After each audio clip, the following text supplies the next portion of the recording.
Cool. Hi, folks. Good afternoon. I'm Chaitanya. I work as a lead front-end engineer at Razorpay. You can find me on Twitter at the rate another coder. So today I'm here to talk about measuring the success of your design system. Um, okay, I'm just going to be honest now. It's just us. So I just put in this title so that they could let me on this stage. But in reality, I'm going to talk about tips on how to not get fired while you're building a design system. There's no 100% success rate, so don't catch hold of me if you get fired, but this might help you out. So before we look into tips, I'll talk a little bit about how I almost probably got fired from Razorpay while building a design system. So about 2 years ago, we started building a mobile app, and we decided to build a design system with the mobile app. And because it was with React Native, we built it. We also made it themable so that you can theme it later on if you want. We kept provisions to build web counterparts so that if we need web components as well after React Native, we can do that. We built another mobile app with the same design system, one with light theme, one with dark theme, and it worked out brilliantly. And we were quite happy. But it just didn't see any further traction. It just died out after that. And we started wondering what went wrong. And when we started reflecting a little, we sort of understood why we didn't succeed. We built only for mobile. All the components that we built were only for React Native. We assumed that web developers will build it whenever they need it and add it to the design system. Even though we had React and React Native, we had no common way of sharing styles or logic between the two frameworks. We didn't think about accessibility at all. We didn't think about motion at all. We didn't think about whether or not we need animations or micro animations in our system. So we went back again and we started building it again. So a couple of quarters back, we started reworking on Blade. And this time we built for web as well as mobile. We built the components for React and React Native. We shared their styling logic and a lot of logic as well. We covered as many use cases of products as we could. We wrote detailed RFCs, which enabled us to really research into what sort of components we want to build and what the API of each component should look like. We documented every single decision we made. So we knew historically why we made certain decisions. We made accessible components out of the box.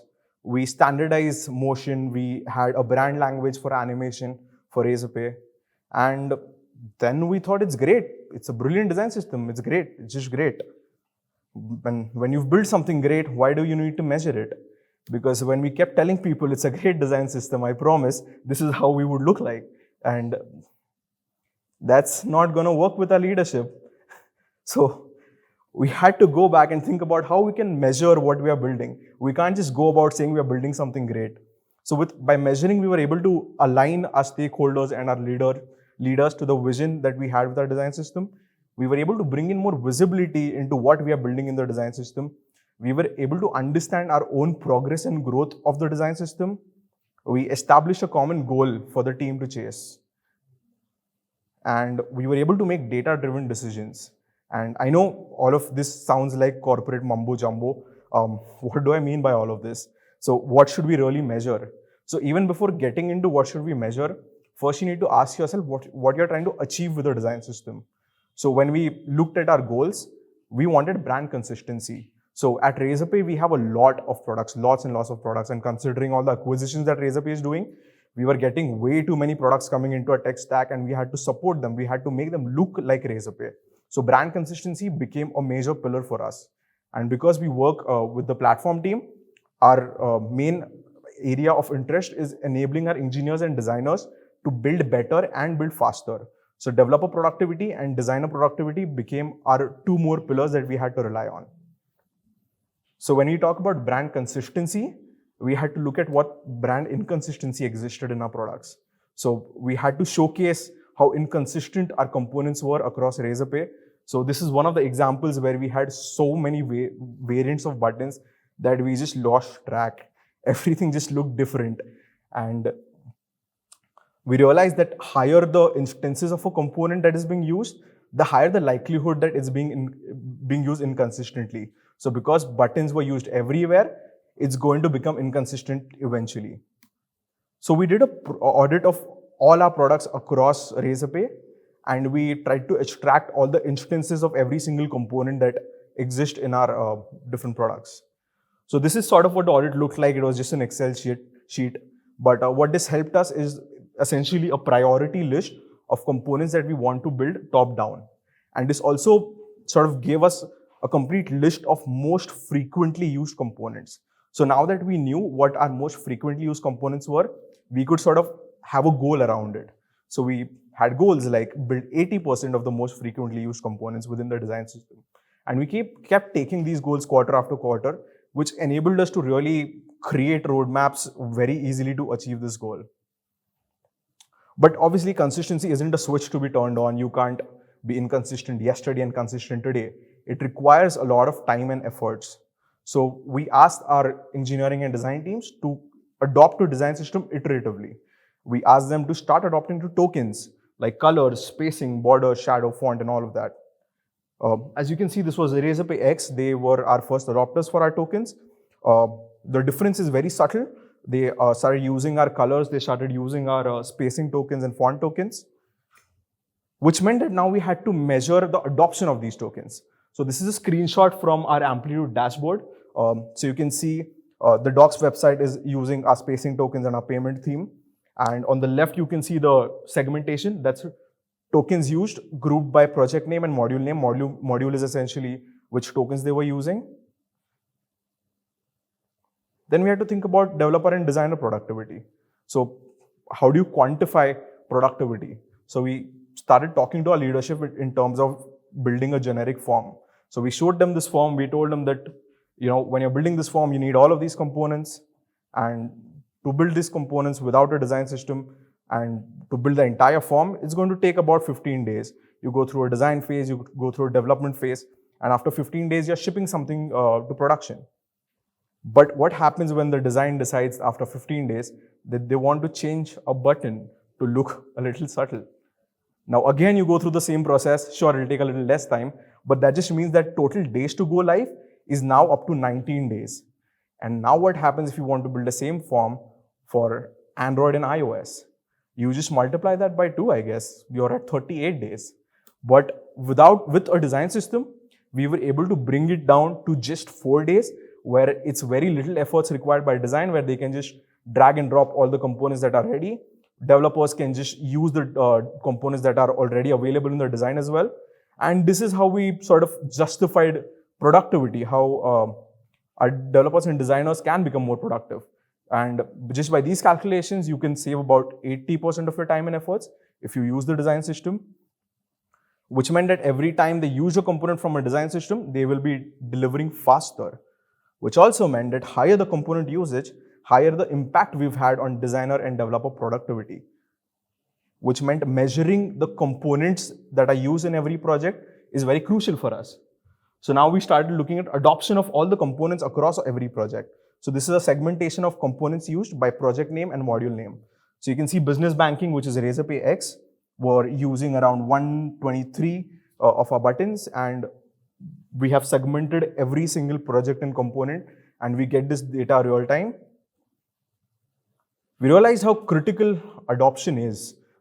Adoption sort of became our North Star, because if we want to achieve our goals of brand consistency, designer and developer productivity in the long run, adoption is what we have to chase. So we started treating our design system team as a startup within Razorpay, whose goal is to sell the design system to as many customers as possible. So we started measuring the number of people adopting, the number of projects adopting to Blade. So this was our trend line. We were going up, and because of this trend line, we had a clear judge of our progress on how we are going ahead with the design system. So every task that we picked up, every decision that we made now had to contribute to this trend line. Everything that we do, this trend line has to go up. And because of that, we also realized that the data enables us to make better decisions. Because we were treating our projects as our customers, we had to get more insights on how our product was being used. Our product is the design system, and our customers were the developers and the designers. So we needed data. And we also wanted to reiterate to accommodate new use cases that used to come up, which would mean that it could lead to breaking changes. But without data, we wouldn't know what we are breaking. So we started diving further into our components. So here you can see a button and its usage grouped by variant. So we know how many people are using the default button, none is default, secondary, primary, tertiary. We could do that with the size of the button. We knew how many people were using large, medium, small, and extra small. And not just this is just an example. We could dive deep into every single component that is being used by our projects and understand every single prop that they're using, how they're using, where they're using it. So recently we had to change the small size of our batch, and essentially what it meant was we introduced a new medium size. So our small had to become medium. So all our consumers had to change their small to medium. That's a tedious effort. So we're going to break things for people. And we were scared of making that change. But because we had data to help us out, we just looked it up, who is using batch of size small. And we grouped it by project name. So we knew it was just business banking who was using that. So instead of being scared about making that change, we could just reach out to business banking, ask them to make that change or make that change for them, and then go ahead and break our design system. So that's how we were able to make more meaningful decisions and take more risks with our design system because we had data to back it up. But sure, all of this data seems nice. It's not like I'm sitting there and calculating how many people are using the button. We need some way to automate all of it. So we did that with GitHub Actions. So we had a weekly cron job running, which essentially takes all the front-end projects at Razorpay, does some magic on them, figures out what data it needs, and sends it to an analytics service, which in our case was Amplitude. So let's look at what this magic is within the GitHub Actions that we were doing. So we would clone every single front-end project at Razorpay. We would parse through the source code with an AST parser and extract out all the import statements that were in that source code. So AST is essentially a object representation of your source code. So if I pass it a JavaScript file, it's going to tell me what that JavaScript source code essentially contains. So we just wanted all the imports that were made for @Razorpay/blade. And we just take that data and send it to our analytics service. This is sort of a small snippet of what it looks like. Essentially, we used Babel parsers to parse our AST data. But I gotta admit, it was quite complicated to a point where I think I've commented out all the logic. But if you're interested in AST parsing, you can look at Babel parser. And this was quite complicated to maintain. So then came React Scanner. So we realized that there's a library out there that essentially will go through our source code and give us all the data we need. So that's it. All that complicated logic, it narrowed down to just 4 lines of code. Just give it the source code and it will extract out all the components that it needs. And this is what the raw data looked like. So you can see there's a button over there and you have all the instances of the button. I've just kept one instance here, but in the real data, you get every single instance of the button. You get to know what it's imported like. You get to understand every single prop that the customer has used on that button. In this case, it was a secondary variant with a type as button and size medium. You also get to know exact file where they used it and exact line where they used it. And this is true for every single component usage across every single project. So we took all of this data and we sent it to our analytics service. What this meant is that with AST, we were getting only the number of imports. With React Scanner, we were getting the exact usage instances. If there's one file, one import, but 10 times they're using the button, we get the data 10 times. But unfortunately, it was limited only to extracting component data and not token data. So for token data, we are still using AST parsing. But for component data, React Scanner has worked out really well for us. But honestly, our numbers enough when you talk about measuring the success of your design system. It's aimed at improving designer and developer productivity and their experience. Does number do justice to what we are measuring? So we started talking to our customers. We did a survey. We asked them direct questions like, how has Blade impacted your productivity?